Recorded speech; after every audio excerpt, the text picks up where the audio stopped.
সরকার 10টি প্রধান অগ্রাধিকার বিবেচনায় রেখে বাজেট প্রস্তাব দাঁড় করিয়েছে।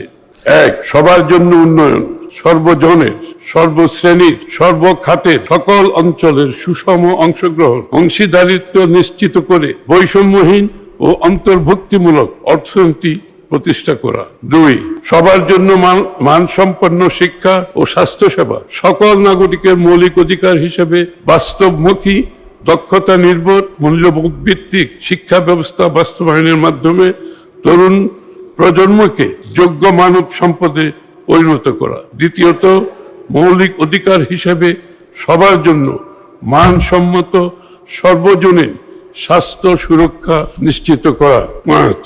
বিনিয়ন্ত্রণকরণ, ডিরেগুলেশন এবং সাশ্রয়ী ও সহজীকৃত ব্যবসার পরিবেশ সৃষ্টি করা। বিনিয়ন্ত্রণের মাধ্যমে সরকারি কাজে বিলম্ব ও অপ্রয়োজনীয় ধাপ পরিহার করে একটি স্বচ্ছ, সহজ ও সাশ্রয়ী ব্যবসা সহায়ক পরিবেশ গড়ে তোলা। 6 হচ্ছে আর্থিক খাতের স্থিতিশীলতা, ব্যাংক ও আর্থিক খাতের শৃঙ্খলা, স্বচ্ছতা, জবাবদিহিতা প্রতিষ্ঠা করে আমানতকারীদের আস্থা ও দায়বদ্ধতা ফিরিয়ে আনা। পুঁজিবাজার সংস্কারের মাধ্যমে বিনিয়োগ উৎসাহ প্রদান। 7. জ্বালানি নিরাপত্তা, উৎপাদনশীল কর্মকাণ্ডের ধারাবাহিকতা নিশ্চিত করতে বিদ্যুৎ ও জ্বালানি নিরবিচ্ছিন্ন সরবরাহ নিশ্চিতের পাশাপাশি সাশ্রয়ী, নির্ভরযোগ্য, পরিবেশ বান্ধব বিদ্যুৎ জ্বালানি ব্যবস্থা গড়ে তুলতে আত্মনির্ভরশীল জ্বালানি নিরাপত্তা গড়ে তোলা।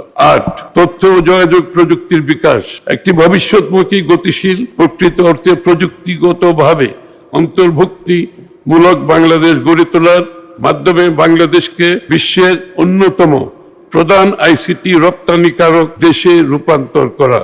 9. প্রাণ, প্রকৃতি, পরিবেশ ও পানি সম্পদ ব্যবস্থাপনা, জলবায়ু পরিবর্তনের অভিঘাত থেকে দেশকে রক্ষা করা ও জীবন বৈচিত্র্য সুরক্ষার জনগণের অংশগ্রহণে বনায়নকে একটি সবুজ বিপ্লবে রূপান্তর, উন্নয়ন কর্মকাণ্ডে পরিবেশগত বিবেচনার পাশাপাশি নদী সমূহের নব্যতা ফিরিয়ে আনা এবং খাল খনন কর্মসূচি পুনরায় শুরু করার মাধ্যমে একটি টেকসই, সবুজ ও পরিবেশ সহনশীল বাসযোগ্য ভবিষ্যৎ গড়ে তোলা। 10.